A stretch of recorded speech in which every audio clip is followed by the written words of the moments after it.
Cassian Andor begins to remember his past life. He takes the lives of 2 soldiers, and they start looking for him. The guy wants to contact a buyer because he has a valuable commodity. Cassian Andor. A man in a jacket and hoodie is walking down the street in the rain. He is walking into the corporate area of Prioxmorlen.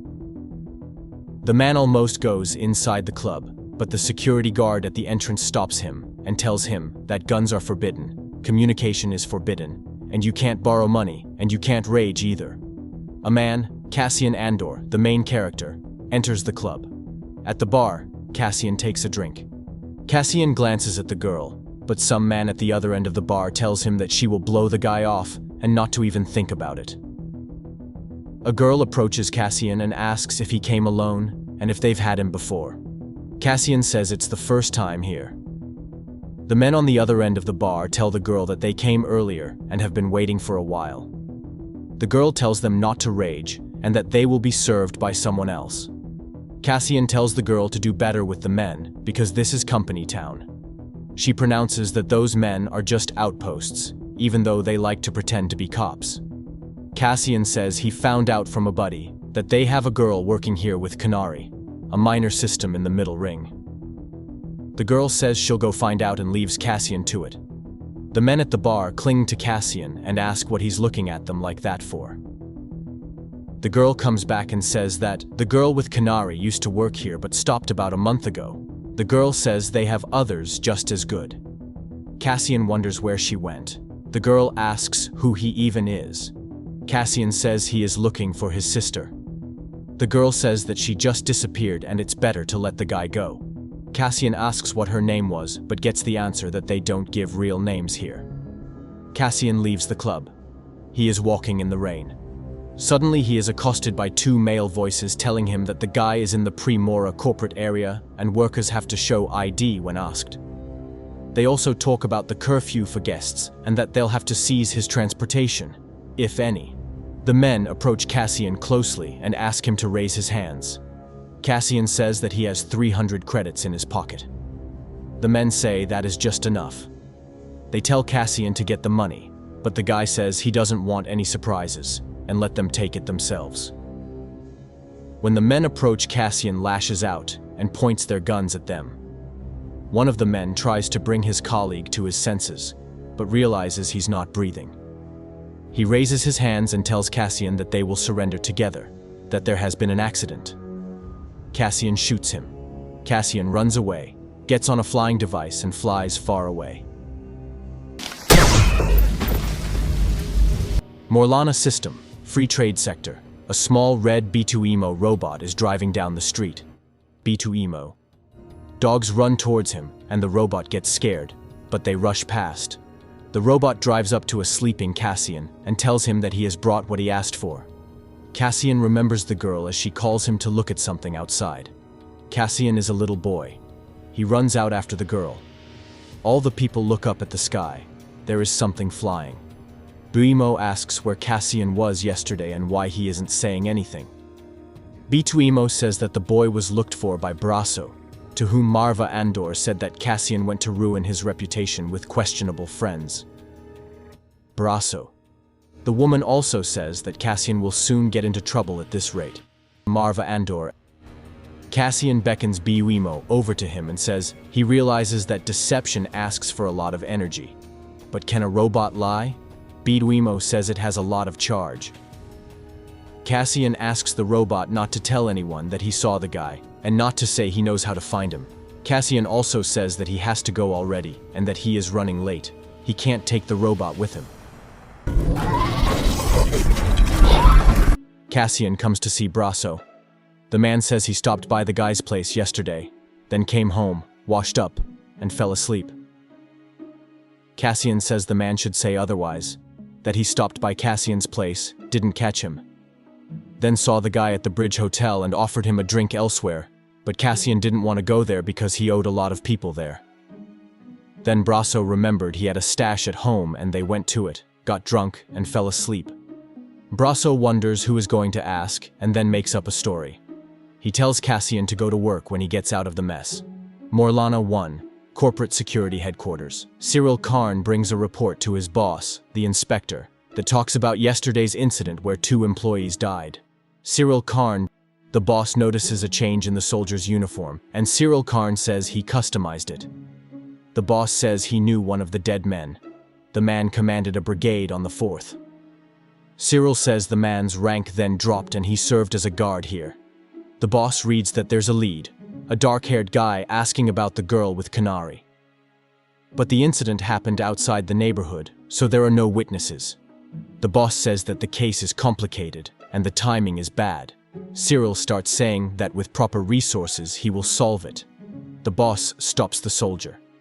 He says that this case bears all the hallmarks of an unfortunate misunderstanding. 2 Primor employees got into a mess with a sad ending. The boss says it should be treated as an accident and that the men died in a fight. The inspector boss says the men were in a brothel and drinking on duty. The boss inspector says there needs to be a story that is tragic but inspiring. He explains that he is about to go to the top brass and give a report on crime rates. He says his speech should be brief. The boss says he expects an accident report when he returns and leaves. Cassian comes in to see Bix Colleen at work. Bix Colleen. He asks if the girl can get in touch with a shopper friend, saying he has the goods. The girl pronounces that everyone has the goods and that the buyer will come at the end of the month. Cassian says that he needs it now. Bix spells out that that's not how it works. She's putting together a shipment and only then calls. Then the girl looks at Cassian and asks what he did. Why can't he wait? Cassian says the girl's friend will want to buy it. Cassian says he has an untraceable module with whole vector crystals and an imperial seal. Bix asks how long the guy has had it. She gets angry and says the guy has been hiding it and surely the item is from her loot. Cassian claims he hasn't. He asks if the girl will call the buyer and says the item is worth enough to lay low. The guy says he needs to get out of here. Bix tells him that he's withheld the loot. In response, he hears the same that she in turn hid some of the profits. The girl says there is an alternative, hinting at selling her and the share. Fellow colleague Tim Carlo walks up and asks if they will be bidding on tomorrow. Tim Carlo. As he leaves, Cassian asks if the girl has been with him for a long time. Bix says he will let the buyer know. Tim tells Cassian that the girl is upset when he arrives. Cassian tells the guy not to worry. He advises Tim to find a woman easier. You better find yourself a less complicated woman. Cassian reminisces about his childhood again. Cyril Karn looks at the map on the monitor. A soldier nearby says there's something sublight. Cyril wonders how this something got past the checkpoint. The soldier says there's a lot of traffic at night. Cyril mumbles that they have unprotected borders and the soldier doesn't care. Cyril gives a mission to find who it was. Cassian meets North, who wonders where his deposit is. North. The man brings Vetch along with him. Vetch. Bix goes to a special place and using an encrypted channel calls the buyer. Cyril Karn instructs the staff to send out a cry to Kinari. A dark-haired man is wanted. Pegla tells Cassian that it is best not to take the flying machine again. Cassian remembers how, as a child, he went hunting and a little girl was left waiting for him. Bix negotiates with the buyer. Tim, in a fit of jealousy, tells them about Cassian. Cassian is found out about Cassian at security headquarters and sent to get him. Luthen Rael flies to Ferrix. Cassian Andor remembers seeing something unusual as a child on his way to hunt. The man in the bell tower makes a ringing sound. Pegla turns off the lights in the parking lot. Tim approaches Bix and asks if she is okay. The girl says she's just tired. The guy wonders if she's tired enough not to have dinner. While Bix goes to close up the workshop, Tim turns on her computer. He reads an announcement on the screen that the Premora authorities are looking for a Kinari man living on Ferrix for questioning. The announcement also asks for any information to be reported to Preox Morlana security headquarters. Cassian arrives home to Marva Andor and B2Emo. He tells the woman that he has a bruise on his face because he tripped over a rock. Cassian says he would have stopped by the house in the morning, but he had things to do. Marva Andor tells B2Emo to read something out. The robot reads out the announcement. Marva Andor asks the guy who else knows he is with Kenari. She says she wrote it in all the documents. The woman starts to panic and lists those who know. She then asks Cassian what he did. Emo says that Bix is looking for Cassian. What have you done? Cassian meets up with Bix at some bar. The girl asks what the guy did. Cassian says he was attacked and overdid it. He was pressed and he retaliated. He says he'll sell the device to the girl just to get away. Bix says the buyer is on his way and will arrive in the morning. Cassian says he will not forget it to the girl. Tim sees them. He goes to a phone outside and makes a call. At Preox Morlana's security headquarters, the officers are reviewing Cassian's data. They see that the guy from Festa is so indicated. One staffer says the call was anonymous and may be a joke altogether. The girl staffer reads that the guy is listed as having mutinied, destroyed Imperial property, and assaulted an Imperial soldier. A picture of Cassian appears on the screen. Cyril Karn looks at the guy's picture. Bix comes to see Tim. The girl says she hasn't slept, and Tim invites her in. The couple kisses. Cyril Karn approaches Sergeant Linus Mosk. Sergeant Linus Mosk. Cyril says they have a very serious suspect, and there is no time to waste. He asks how many men they need. Sergeant Linus says 12 men and Cyril himself. Sergeant Linus says that an officer in combat is inspiring. Sergeant Linus pays his respects to Cyril Karn and the inspector boss. Sergeant also says that the deaths of 2 colleagues are outrageous. Sergeant Linus says that he has seen this kind of negligence before. Half measures, let's not be hasty, we'll see what happens. All of this discourages discipline. He resents how you can look your people in the eye, knowing that you have not done everything you could. He spells out that he needs to be tougher on the sponsored planets, because incitement is rampant there. He says that the corporate forces are the Empire's first line of defense, and the best way to keep a blade sharp is to strike with it. Cassian pulls out the device he's going to sell, takes the weapon. Cassian remembers how they used to hunt as children. Luthen Rael arrives on Ferrix. Luthen Rael. Bix wakes up. She sees Tim sitting next to her and asks what the guy is doing. He says he didn't sleep well. Bix asks if the guy can open the workshop, saying she has things to do. Cassian is looking for communication modules. B2EMO says the guy wants to tell him where he will hide the credits. Cassian pronounces that if he can, he'll bring them himself, but if not, he'll tell the robot. Cassian tells B2EMO that his mother will be looking for him. Marva Andor searches around B2EMO's apartment. She goes into Cassian's room and picks up a stick. Cassian and the other kids with those sticks sit in the woods in ambush, while their girl leader walks over to the crashed flying machine and checks to see if anyone is alive. One of the men turns out to be alive and shoots the girl. The children then launch arrows at him.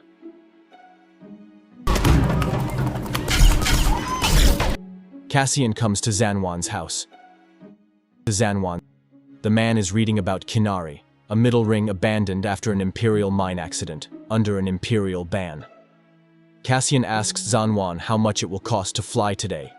Zanwan says 900, because Cassian wants urgency and secrecy. Cassian says he only has 5. The men agree on 700. Cassian tells Zanwan to be ready in an hour. Sergeant Linus Mosk, Cyril Karn, and the other soldiers head over to Cassian. Sergeant Linus shows a picture of the guy and says he doesn't seem like a serious opponent, but 2 of their colleagues have already died. The plan is that Sergeant and Cyril will go with the Western team to arrest Cassian. The Eastern and Northern teams will be in position in case they escape. He passes the word to Cyril Karn. Cyril says there are times when the greatest risk is inaction. This is such a crucial moment. Cyril says that he does not represent the best team to go into battle with. He says that there is no need to doubt the path to success and justice. A man starts talking to Luthen Rael and asks how much it cost him to park the ship. He says that they are being charged money for them to be able to spend it. The man says he is old, but it used to be possible to drive through the wasteland here, on a straight road, an earth quarry. The man says he's in the propulsion business. He makes attachments and boosters. The man also pronounces that anything worth anything can be found on Ferrix. Cassian walks down the street. Cassian Andor remembers sneaking onto that ship as a child. He walked with a stick held firmly in front of him. The boy entered a room with many screens and buttons. He remembers starting to break everything out of anger. Cassian Andor arrives at Brasso's workplace and tells the man that he will likely have money today and will pass the debt on through his mom. Cassian also asks the friend to look after her in case of anything. Brasso wonders where the guy is going, but Cassian only replies that he will be back. Luthen Rael lands at the Felix terminal. He meets Bix Colleen. The girl tells him that there have been complications. The authorities have put Cassian on the wanted list. Luthen Rael says it's okay because the guy isn't being called by name, but for now they're just looking for someone with Kenari. The records on Cassian, on the other hand, say he is from Festa. The man says that if Cassian took the lives of those soldiers, then things need to be done very quickly. Bix says the guy is in the east block of Building 9 and assures him he's definitely coming. The soldiers, led by Cyril Karn, are getting closer to disembarking. B. Emo rides into the ship. Marva Andor and Clem Andor follow. Clem Andor. They see Cassian collapsing everything with his stick and start to say something to him. But the boy doesn't understand their language. Sergeant Linus lands with his soldiers and says that the Western group is in place. The Eastern group is also on its way, and the Northern group is in place. Brasso sees the group of soldiers and wonders who they are looking for. Cassian arrives at the rendezvous point with the buyer. Clem Andor says it will take them 9 minutes to get back to the hauler. Marva Andor says that the boy, meaning Cassian, should not be left here alone. The woman tells Cassian that they want to help. Clem worries that if they delay, they will all be taken from their lives. The woman takes the restrainer from B2MO. She says that Cassian's kin took the life of an officer of the Republic. She injects him with the remedy and takes him in her arms. An Eastern group of soldiers begin a search. Cyril Karn and the soldiers go into Marva Andor's house and say they have a warrant for Cassian's arrest. Bix comes to work and asks Tim why he has not removed things from the aisle. The soldiers conduct a search of Cassian's belongings. Marva says they should be ashamed of what they are doing. The soldiers spot B2MO and begin to question him. Marva tells the robot not to let himself be intimidated. Cyril leans over to B2MO. At the same time, Cassian contacts B2MO and the soldiers hear it. Sergeant Linus picks up the signal. He tells the two soldiers to stay with Marva and they move towards the Eastern group. Luthen Rael comes to Cassian. The people outside Marva's house gather in a crowd and ask the soldiers what they did to the woman. Sergeant Linus tells Cyril that Cassian is a 10-minute walk away and that the Eastern group will surround him. Luthen Rael asks how much Cassian wants for the item. Cassian says he wants 40,000 credits, and that is cheap. Cassian explains that the module keeps track of Imperial coordinates in a large radius, and it hasn't been used yet. Luthen Rael asks if the guy brought the module and how he knows it's working. Cassian says he's not fooling around. Luthen asks if the guy is going to stay here. A man comes running over to Bix and says the corporate guys are looking for Cassian. The man asks what the guy did and says a bulletin came in on the man with Kenari yesterday. Bix says Cassian was ratted out by someone and that he needs to be warned. Tim stops the girl, saying that there is no need to go anywhere and he will handle it himself. Bix wonders how Tim knows who Tim is talking about. The girl says she understood and can't believe it, that it was Tim who ratted the guy out, that he's a traitor. Cassian shows Luthen the goods. The man wonders where the guy got it. Luthen says there are 3 possibilities. That the guy is an Imperial spy, a representative of someone he wanted to see, or himself. Cassian says he only has 2 options. Either the man brought the money or he didn't. Luthen shows the credits. He says he knows Bix has things set up, but here is different. Luthen doesn't understand how Cassian could have gotten the item. The man offers another 1,000 credits if Cassian will tell him how he got the device. Cassian says he just walked in and pretended to be among the Imperials. He needed a uniform, dirty hands, and a set of tools. Cassian says the smug rich are so proud of themselves that they can't see anything. They can't even imagine that someone could walk into their house, spit in their food, and take their equipment. Luthen pronounces that there will be an end to all of this. The way the rich people laugh and push through the crowd. Luthen says that the voice that tells people to stand or walk will subside. But soon the rich people themselves will have to think about it. Cassian says to leave. Luthen pronounces that if he is caught, he will be hanged. The man wonders if this is how Cassian's father was hanged. Cassian pulls out a gun, points it at the man and asks who he is and what it all means. Luthen says that he said he needed the goods and would take them anyway. But he was looking for something more, and seems to have found it. Luthen suggests that Cassian come along with him. Cassian asks how the man knows about him and who he even is. Luthen says the guy should worry about how much time they have left to go. Cassian asks why he has to go anywhere. Luthen says, doesn't the guy really want to fight the Imperials? Who are you? The people on the street, seeing the soldiers, begin to produce a signal to warn each other of the danger. Cassian asks how Luthen got here, and if he might be an Imperial spy.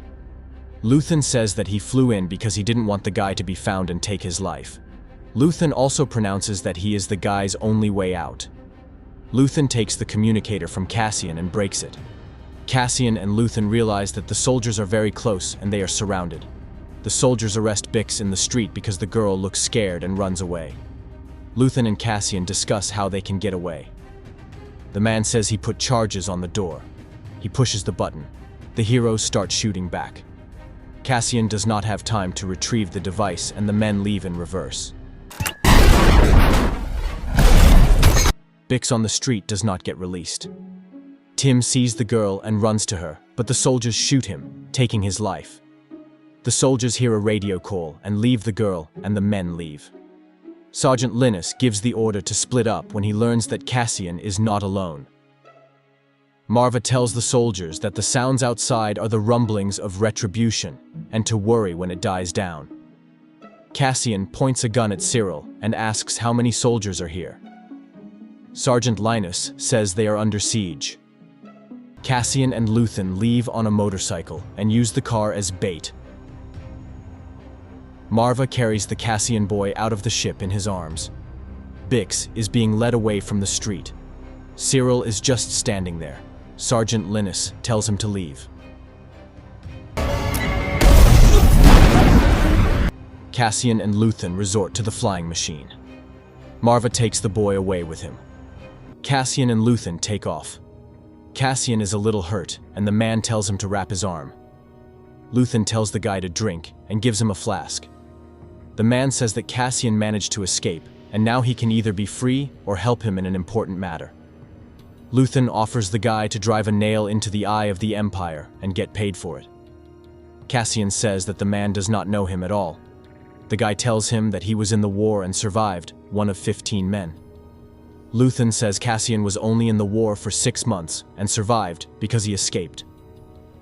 The man pronounces that the Empire pitted people against each other, and you can hate them for that. Luthen says that it is better to invest yourself in the right cause than to just die. Luthen pronounces that it will be necessary to steal the quarterly paychecks of an entire sector of the Empire. Coruscant, capital of the galaxy, Imperial security.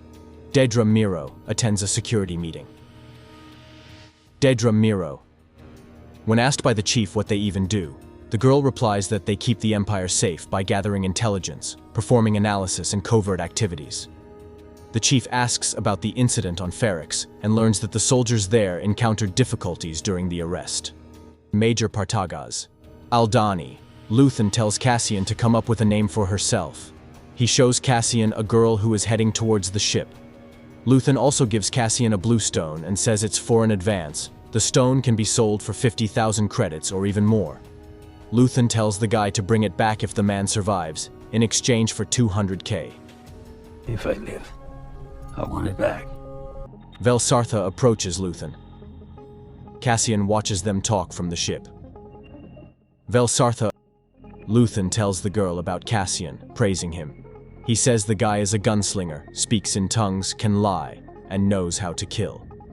The man pronounces that the guy is a pilot and increases the odds of success. Velsartha asks, how can you after 5 months of training just add a new guy to the team? It will divide everyone. Luthen says the team is vulnerable and he bought them a safety net. Vel Sartha reminds them what they did for the rebellion, and you can't just bring in a mercenary.